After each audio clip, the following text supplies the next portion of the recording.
Narkoba merupakan singkatan dari narkotika, psikotropika, dan bahan adiktif lainnya yang jika dimasukkan dalam tubuh manusia, baik secara oral atau diminum, dihirup maupun disuntikan, dapat mengubah pikiran, suasana hati, dan perilaku seseorang.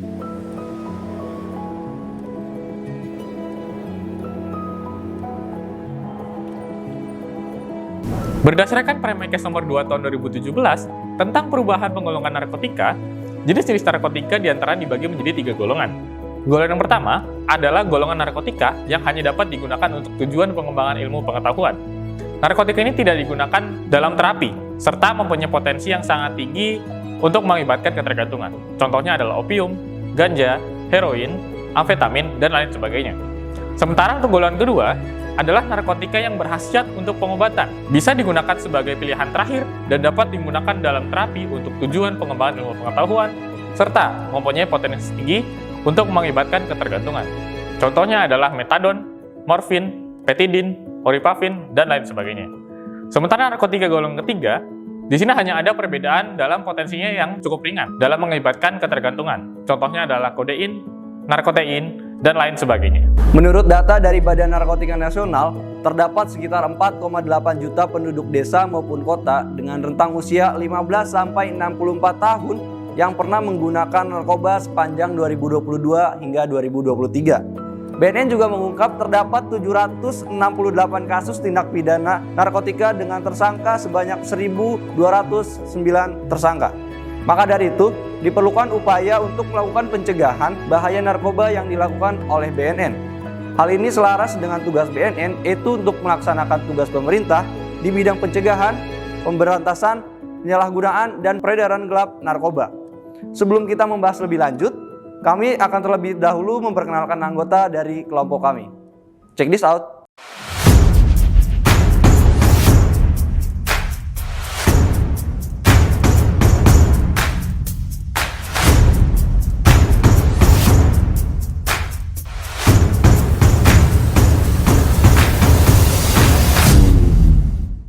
Assalamualaikum warahmatullahi wabarakatuh. Selamat berjumpa rekan-rekan semua dengan tim kelompok tugas membuat sebuah video liputan yang sekaligus nanti menjadi sebuah video pembelajaran untuk mata kuliah analisis kebijakan komunikasi. Saya sebagai dosen pengampu yang namanya ada di sini sangat mengapresiasi sekali kelompok ini karena kelompok ini kebetulan memiliki tugas yang sangat unik ya, yaitu bagaimana liputan untuk implementasi kebijakan pemberdayaan baik itu sosial, baik itu ekonomi di BNN ya, atau Badan Narkotika Nasional di Kabupaten Purbalingga, yang pada kesempatan kali ini saya sekali lagi mengapresiasi kepada kelompok ini yang sangat luar biasa dan mengucapkan terima kasih kepada Kepala BNNK Purbalingga dan Mas Awan Pratama SIP yang sudah memfasilitasi dan mendukung kegiatan liputan mahasiswa kelompok dari analisis kebijakan komunikasi ini.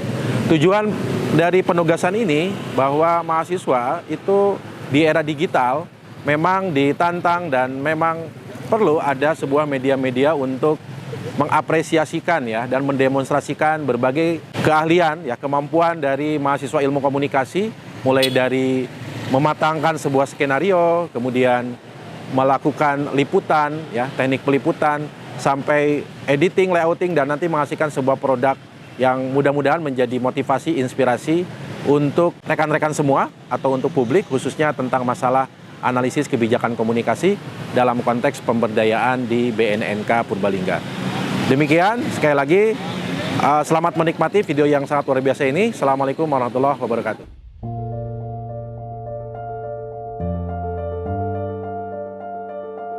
Saya rasa sama semua ya, kebijakan-kebijakan yang ada di BNNK lain. Ya, kebijakan-kebijakan tersebut adalah turunan ya Jadi apa yang sudah dibuat kebijakan oleh Kepala BNN Republik Indonesia ya turun ke kami sama, yaitu ada 4 pendekatan Mbak ya. Di situ kita 4 pendekatan, yaitu hard power approach, soft power approach, mass power approach, dan corporation approach. Jadi kalau hard power itu bagaimana upaya kita penegakan hukum secara terukur dengan mengungkap kasus tindak pidana narkotika. Jadi kalau yang hard power approach ini hampir mirip dengan tugas kepolisian, Mbak, pemberantasan. Iya, itu seperti itu. Kemudian yang kedua yaitu pendekatan yang soft power approach ya. Soft power itu melalui pencegahan yang tadi Mbak tanyakan, apa yang sampaikan ya, pencegahan dan pemberdayaan masyarakat dan rehabilitasi, Mbak. Jadi salah satu fungsi rehabilitasi itu yang sama juga dilakukan oleh Kementerian Kesehatan dan Kementerian Sosial yang ada di BNN. Itu ya seperti itu ya Mbak. Kemudian kami untuk yang pendekatan kedua ini kita implementasikan dengan adanya Desa Bersinar, kemudian pembentukan dan operasional IBM. Jadi Desa Bersinar itu bukan desa yang banyak lampunya atau terang benderang ya, namun desa bersinar itu adalah desa bersih narkoba. Apa saja sih kok dikatakan desa bersinar itu ya, bersih narkoba itu? Jadi 3 fungsi yang ada di BNN itu semua dilaksanakan di desa bersinar tersebut. Yaitu tadi pencegahan dan pemberdayaan masyarakat, kita bentuk relawan dan penggiat anti narkoba. Tugasnya apa? Bagaimana caranya mengedukasi masyarakat untuk paham dengan bahaya narkoba itu supaya mereka bisa memasang ultimatum bahwa mereka menolak narkoba tersebut. Itu ya pencegahan dan pemberdayaan masyarakat tadi dengan adanya relawan dan penggiat itu. Kemudian yang fungsi rehabilitasi itu bagaimana caranya kita membentuk rehabilitasi yang diadakan di desa tersebut, desa bersinar tersebut, dengan adanya program namanya IBM, intervensi berbasis masyarakat. Di situ ada agen pemulihan. Agen pemulihan itu yang melaksanakan tugas BNN, tapi untuk tugas BNN dalam hal rehabilitasi, tapi dengan kategori sangat rendah. Jadi kalau misalnya dia sudah meningkat, dia punya pengaruh atau akibat itu, atau yang bersangkutan mungkin udah agak kalau cuma diem aja dan sebagainya, itu masih ada tahap rendah, masih diatasi oleh IBM tersebut. Yang tadi IBM itu intervensi berbasis masyarakat adalah rehabilitasi yang dilaksanakan oleh masyarakat untuk masyarakat ya, seperti itu. Jadi berdasarkan kearifan lokal seperti itu. Tapi kalau misalnya dia sudah meningkat, ya otomatis yang bersangkutan atau pecandu tersebut harus dirujuk ke BNN, klinik BNN itu ya. Kemudian ada juga di dalam itu rehabilitasi tadi. Dalam pembentukan Desa Bersinar itu juga ada pembentukan remaja teman sebaya, Mbak, yang tadi yang ada di pencegahan itu. Jadi bagaimana kita memberikan bimbingan kepada anak-anak yang usia remaja 15 tahun ke atas itu, untuk supaya mereka punya komitmen dan punya ketahanan melawan narkoba seperti itu. Jadi diberikan pemahaman gitu ya. Kemudian ada lagi program dari pemberdayaan masyarakat dan pencegahan tadi, penguatan ketahanan keluarga anti narkoba. Ini hampir sama dengan teman sebaya tadi, Mbak. Jadi kita bekerja sama dengan desa untuk menunjuk keluarga-keluarga yang memang kita dibutuhkan untuk bisa menjadi pioner untuk kepanjangan tangan BNN. Jadi nanti setelah dibentuklah kelompok-kelompok ketahanan keluarga itu, mereka nanti akan mengedukasi keluarga-keluarga yang ada di desa tersebut. Seperti itu ya, Mbak. Dan yang mungkin yang sudah sering didengar itu adalah sosialisasi, baik di lingkungan desa, kemudian yang mungkin tadi Mbak sudah ngikuti ya, itu dari instansi Iya, pendidikan. Jadi instansi pendidikan itu dari tingkat TK kami sudah PAUD juga ya pernah itu sampai universitas. Namun karena memang di Purbalingga ini universitasnya terbatas, tidak seperti di Purwokerto mungkin ya itu ya Mbak ya. Dan Mbak tadi sudah melihat bagaimana cara kami untuk mengedukasi adik-adik mahasiswa itu. Kemudian sosialisasi itu selain lingkungan pendidikan juga lingkungan kerja, dalam arti kata lingkungan pemerintah, kemudian lingkungan swasta. Jadi kita juga masuk di kalau di Purbalingga kan banyak pabrik ya Mbak. Itu kami juga melakukan di situ sosialisasi. Dan dengan adanya sosialisasi ini juga kami memberikan informasi atau mendorong untuk pihak pemerintah, swasta, pendidikan untuk membentuk adanya namanya Satgas Anti Narkoba. Jadi Satgas Anti Narkoba ini adalah orang-orang yang dipilih oleh yang tadi saya sebutkan lingkungan pemerintah, swasta dan pendidikan untuk menjaga lingkungan dia dari bahaya narkoba. Seperti itu. Adakan edukasi, kemudian sidak juga dan deteksi dini. Deteksi dini ya tes urin itu Mbak, itu ya seperti itu. Kemudian yang pendekatan berikutnya yaitu smart power approach, yaitu melalui pemanfaatan teknologi optimalisasi fungsi media sosial dan aplikasi. Kalau kami implementasinya ini adanya aplikasi Si Bangga Mbak. Jadi kan zaman sekarang ini kan medsos bener-bener lagi ngetren ya. Dan masyarakat itu kayaknya lebih dengar omongan netizen ya, betul Ibu. Jadi itu semua patokan. Jadi ya bagaimana caranya kita BNN itu dimanapun ya yang namanya pegawai BNN itu semua harus tidak buta dengan digital teknologi seperti itu ya. Jadi kami berinovasi untuk memudahkan masyarakat. Karena kan ada masyarakat itu yang dengar kata BNN aja kantor BNN itu takut ya. Ibu. Jadi kami berinovasi untuk membuat suatu aplikasi. Jadi boleh dia berkonsultasi di situ. Jadi layanan yang ada di aplikasi itu ada layanan hukum, konsultasi hukum ya, khususnya masalah tindak pidana narkoba ataupun yang bersangkutan mau melapor tentang mungkin ada yang dicurigai lah mau ada terjadi pengedaran dan peredaran narkoba ataupun yang menggunakan narkoba seperti itu. Kemudian ada juga di situ membuat SKHPN, layanan rehabilitasi, layanan permohonan minta tes urin, kemudian layanan untuk meminta sosialisasi seperti itu di aplikasi Si Bangga tersebut. Kemudian Mbak yang ketiga yang keempat ya Mbak, kan tadi ada 4 Yang keempat yaitu pendekatan cooperation approach ya. Jadi cooperation approach yaitu melalui perjanjian kerjasama atau MOU Mbak dengan berbagai pihak. Contohnya yang kita sudah laksanakan dengan pihak kampus UMP ya, UMP Universitas Muhammadiyah Purwokerto. Unsut aja yang belum karena mungkin kan ini ya. Boleh Bu next ya mungkin Bu. Itu UMP yang kalau di Purwokerto ya Mbak. Kemudian RRI karena kami kan wilayahnya kami ini masuk wilayah RRI Purwokerto. Kemudian Balai POM juga yang posisinya di Purwokerto yang saya sebutkan ya Mbak.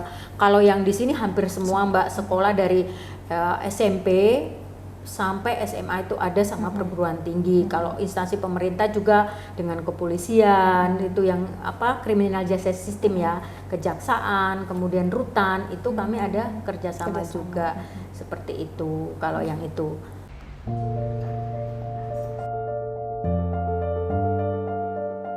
Selamat siang semua ya. Dengan saya Awan Pratama SIP, konselor rehabilitasi BNN Kabupaten Purbalingga, merangkap juga sebagai koordinator pemasaran di BNNK Purbalingga ini. Oke Pak Awan. Apa yang bisa dibantu nih? Oke, jadi di sini kita akan ngobrol-ngobrol terkait dengan pencegahan dan pemberdayaan masyarakat di BNN Kabupaten Purbalingga nih Pak. Ngomongin tentang pencegahan dan pemberdayaan masyarakat, pastinya dari BNN Purbalingga sendiri punya banyak kegiatan ya Pak ya. Dan kegiatan itu pastinya akan dipublikasikan melalui media sosial, betul ya Pak? Betul. Oke, kalau dari BNN Purbalingga sendiri nih Pak, mungkin bagaimana sih BNNK Purbalingga itu menggunakan media sosial dan teknologi informasi dalam kampanye pencegahan narkotika dan pemberdayaan masyarakat? Oke, jadi sebelum saya jawab, penggunaan media sosial itu sudah gencar dilakukan oleh BNN, karena salah satu strategi dari pimpinan pusat BNN, Kepala BNN RI, Komisaris Jenderal Polisi Profesor Dr. Petrus Reinhard Kolose, yang menerapkan kebijakan BNN itu ada 4 strategi. Salah satunya adalah smart power ya, smart power approach, pendekatan dengan penggunaan IT. Nah, kita di Purbalingga ini kegiatan-kegiatan yang sudah dilakukan, akan dilakukan, atau yang berkaitan dengan PMAGN ini dipublikasikan dengan medsos kita. Jadi medsos kita itu resminya ada 4, Instagram, Twitter, Facebook, dan YouTube, serta 1 website. Jadi semua kegiatan kita ya yang berkaitan dengan pencegahan, pemberantasan, dan penyalahgunaan serta peredaran gelap narkoba dipublikasikan melalui kanal medsos resmi itu. Kami juga menggunakan aplikasi Si Bangga ya, salah satunya kemarin teman-teman dari komunikasi kan mengajukan untuk riset ini lewat aplikasi. Nah, aplikasi itu salah satu ide lahirnya adalah untuk mempersingkat menembus ruang jarak dan waktu. Jadi dimanapun teman-teman yang membutuhkan layanan BNN bisa mengakses cukup dengan aplikasi itu. Itu mungkin gambaran singkatnya gitu, Mbak. BNN Kabupaten Purbalingga berupaya meningkatkan kemampuan tentang penerapan budaya pelayanan prima. Terdapat media pengaduan dan konsultasi pelayanan yang terintegrasi, serta terdapat unit yang mengelola pengaduan dan konsultasi pelayanan, melakukan survei kepuasan masyarakat terhadap pelayanan, telah menerapkan teknologi informasi dalam memberikan pelayanan, membangun pelayanan front office yang humanis. Terdapat komputer pada ruang tunggu, fasilitas gratis berupa jaringan internet, ruang konseling, ruang laktasi, dan ruang tindakan.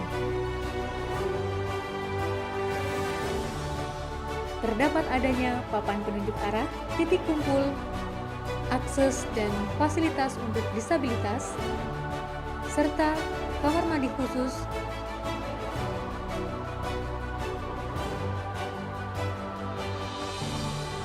dan musola. Mengukur keberhasilannya adalah yang kita laksanakan tadi, kita mengambil beberapa kegiatan yang sudah kita laksanakan. Di antaranya adalah bagaimana sih kita membuat suatu role model dengan ketahanan keluarga agar pencegahan itu bisa berjalan dari lingkungan terkecil, yaitu keluarga. Dengan ketahanan keluarga, dengan model-model beberapa kegiatan, ada 4 kali pertemuan di situ. Kita melibatkan dari pihak ketiga yang mengetahui bagaimana komunikasi antara anak dan keluarga, dan mereka sudah menguasai. Jadi kami menggandeng pihak ketiga yang mengetahui bagaimana cara komunikasi anak dan keluarga. Nah, kita implementasikan, kita aplikasikan agar orang tua dan anak sama-sama bisa berkomunikasi. Itu satu, dengan kegiatan ketahanan keluarga. Yang kedua, di lini remajanya kita ada remaja teman sebaya. Kita melibatkan remaja teman sebaya, ada 10 dari 2 desa yang kita tunjuk menjadi desa bersinar, di Desa Dagan, Kecamatan Bobotsari, dan Desa Binangun, Kecamatan Mrepet. Ini adalah suatu role model bagaimana remaja ini mengetahui siapa sih dirinya, itu apa sih yang ingin dicapai oleh dirinya dan sebagainya. Nah, kegiatan remaja teman sebaya ini kami dari BNN Purbalingga melibatkan ahlinya di bidang psikologi. Kita kerjasama dengan tim dari Psikologi Universitas Muhammadiyah Purwokerto. Nah, kita melakukan kegiatan selama 5 hari berturut-turut dari hari Senin sampai hari Jumat, memberikan kisi-kisi, memberikan atau membedah nyun sewu siapa sih diri remaja itu sendiri, apa yang diinginkan, apa yang diceritakan, dan apa yang harusnya dilaksanakan oleh mereka untuk bisa mencapai yang terbaik bagi dirinya. Ini kegiatan yang bagus sebenarnya sebagai role model untuk agar anak remaja ini imun tidak menjadi penyalahguna narkoba. Itu.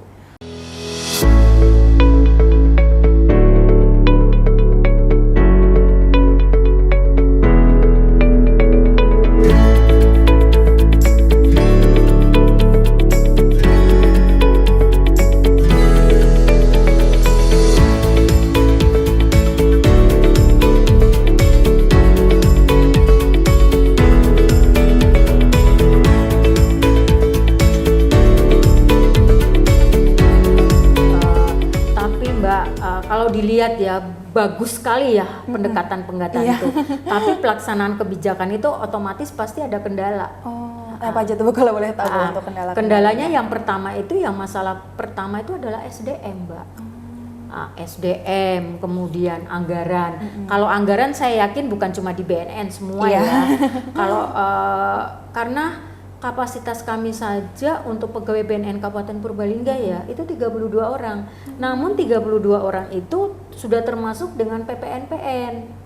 Tidak semua jadi pegawai, maksudnya pegawai ASN murni, sama dari kepolisian gitu, seperti campur itu, campur seperti itu. Jadi dengan 32 orang yang bisa keluar untuk melakukan edukasi ini kan cuma 16 orang. Ya, kami 13 ASN. Kemudian yang 3-nya Polri, termasuk saya loh Mbak gitu. Jadi kalau misalnya kami mau melayani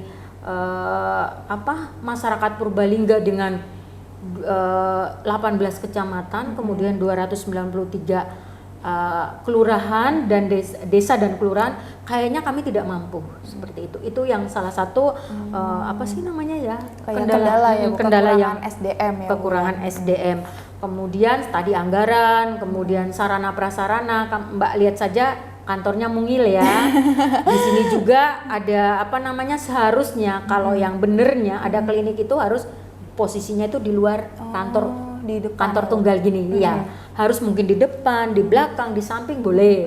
Nah, kami sudah punya klinik, tanah kosong ada. Kalau klinik itu ada, tapi secara aturannya namanya klinik itu tidak boleh gabung dengan kantor. Harus terpisah harus gitu terpisah. Ya, namun dengan keterbatasan ya kami tetap menjalankan tugas ya seperti ini. Ya insya Allah mudah-mudahan ada hatinya yang tergerak untuk membantu kami untuk pembuatan klinik seperti itu ya Mbak ya. Itu mungkin yang Mbak sedikit tentang kendala itu pasti ada ya. Walaupun kendala tersebut ada ya kami berkomitmen untuk seluruh pegawai dari atasan sampai yang bawah harus tetap semangat menjalankan tugas kita. Dan alhamdulillah mohon dukungan Mbak, kami ditunjuk dari 173 BNN se-Indonesia, Purbalingga ikut dalam zona integritas, pembangunan zona integritas yang bersih dari korupsi dan nepotisme itu semua gitu Mbak. Yang dari Kementerian RB ya, Kementerian Pan RB. Ya kami tidak tahu, kami sudah dilakukan penelitian, sisa uji lapangan. Ya insya Allah mohon doa restu, mudah-mudahan Purbalingga mendapatkan predikat WBK itu. Ya. Semoga sukses ya Ibu. Amin. Selanjutnya analisis hierarki atau analisis struktur. Inti permasalahan yang dihadapi oleh BNN Kabupaten Purbalingga adalah masalah narkotika di Purbalingga. Oleh karena itu, BNN Kabupaten Purbalingga membuat solusi dengan mengeluarkan kebijakan P4GN BNN Kabupaten Purbalingga, yaitu pencegahan, pemberantasan, penyalahgunaan, dan peredaran gelap narkoba. Kebijakan P4GN ini meliputi 4 pendekatan. Yang pertama, hard power approach, yang kedua, soft power approach, yang ketiga, smart power approach, dan yang keempat, corporate approach. Hard power approach meliputi penegakan hukum secara terukur dan pemberantasan penyalahgunaan narkoba. Soft power approach meliputi pembentukan desa bersinar atau bersih dari narkoba, program intervensi berbasis masyarakat atau IBM, program penguatan ketahanan keluarga anti narkoba, dan program remaja teman sebaya. Smart power approach meliputi aplikasi Sibangga dan penguatan teknologi untuk memberikan pelayanan P4GM kepada masyarakat secara digital. Corporate approach meliputi sosialisasi dan penandatanganan MOU atau perjanjian dengan berbagai pihak, meliputi pihak pemerintah dan swasta. Bila keempat pendekatan ini dilaksanakan, maka akan menghasilkan output berupa masyarakat Purbalingga yang bebas dan bersih dari penyalahgunaan narkotika. Teori yang digunakan dalam menganalisis kebijakan dari BNN adalah teori pembelajaran sosial yang dikemukakan oleh Albert Bandura. Teori ini menekankan bahwa individu belajar perilaku baru melalui pengamatan, pemodelan, dan interaksi dengan orang lain dalam lingkungan sosial. Dalam konteks Badan Narkotika Nasional, dalam upaya P4GN atau pencegahan, pemberantasan, penyalahgunaan, dan peredaran gelap narkotika, teori ini memiliki hubungan yang penting. Yang pertama, pengaruh model. Teori pembelajaran sosial menyatakan bahwa individu dapat mempelajari perilaku dari orang lain yang berfungsi sebagai model. Dalam konteks P4GN, BNN dapat memanfaatkan peran model positif seperti tokoh masyarakat, atlet, atau selebritas yang menunjukkan perilaku sehat dan bebas dari penyalahgunaan narkotika. Dengan demikian, masyarakat dapat terinspirasi untuk mengikuti contoh positif tersebut. Yang kedua, konsep penguatan. Teori ini menekankan bahwa perilaku individu dipengaruhi oleh konsep penguatan, baik positif maupun negatif. BNN dapat menggunakan penguatan positif untuk mendorong perilaku sehat dan mendukung P4GN, seperti melibatkan penghargaan atau pengakuan bagi mereka yang aktif terlibat dalam pencegahan dan pemberantasan narkotika. Yang ketiga, pendidikan dan kesadaran. Teori pembelajaran sosial juga menekankan pentingnya pendidikan dan kesadaran sebagai alat untuk mengubah perilaku. BNN dapat menggunakan kampanye pendidikan yang berfokus pada informasi mengenai resiko penyalahgunaan narkotika, konsekuensi negatif, dan cara-cara untuk menghindarinya. Dengan memberikan informasi yang akurat dan relevan, BNN dapat meningkatkan kesadaran masyarakat tentang bahaya narkotika. Yang keempat, lingkungan sosial. Teori ini menggarisbawahi bahwa lingkungan sosial memiliki dampak besar pada perilaku individu. BNN dapat bekerja untuk menciptakan lingkungan yang mendukung perilaku sehat dan menentang penyalahgunaan narkoba. Hal ini bisa melibatkan kerjasama dengan komunitas, sekolah, dan keluarga untuk menciptakan atmosfer yang mendukung P4GN. Dengan memahami konsep teori pembelajaran sosial, BNN dapat mengembangkan strategi komunikasi dan pendidikan yang lebih efektif untuk mempengaruhi perilaku masyarakat dan mencegah penyalahgunaan narkotika. Hal ini termasuk memanfaatkan model-model positif, memberikan penguatan positif, dan menciptakan lingkungan sosial yang mendukung upaya pencegahan. Terakhir, kami dari BNNK Purbalingga menyarankan kepada masyarakat di Kabupaten Purbalingga khususnya, di Indonesia khususnya, jadilah manusia yang bermanfaat, sehat, cerdas, sehat tanpa narkoba. War on drugs. Okay.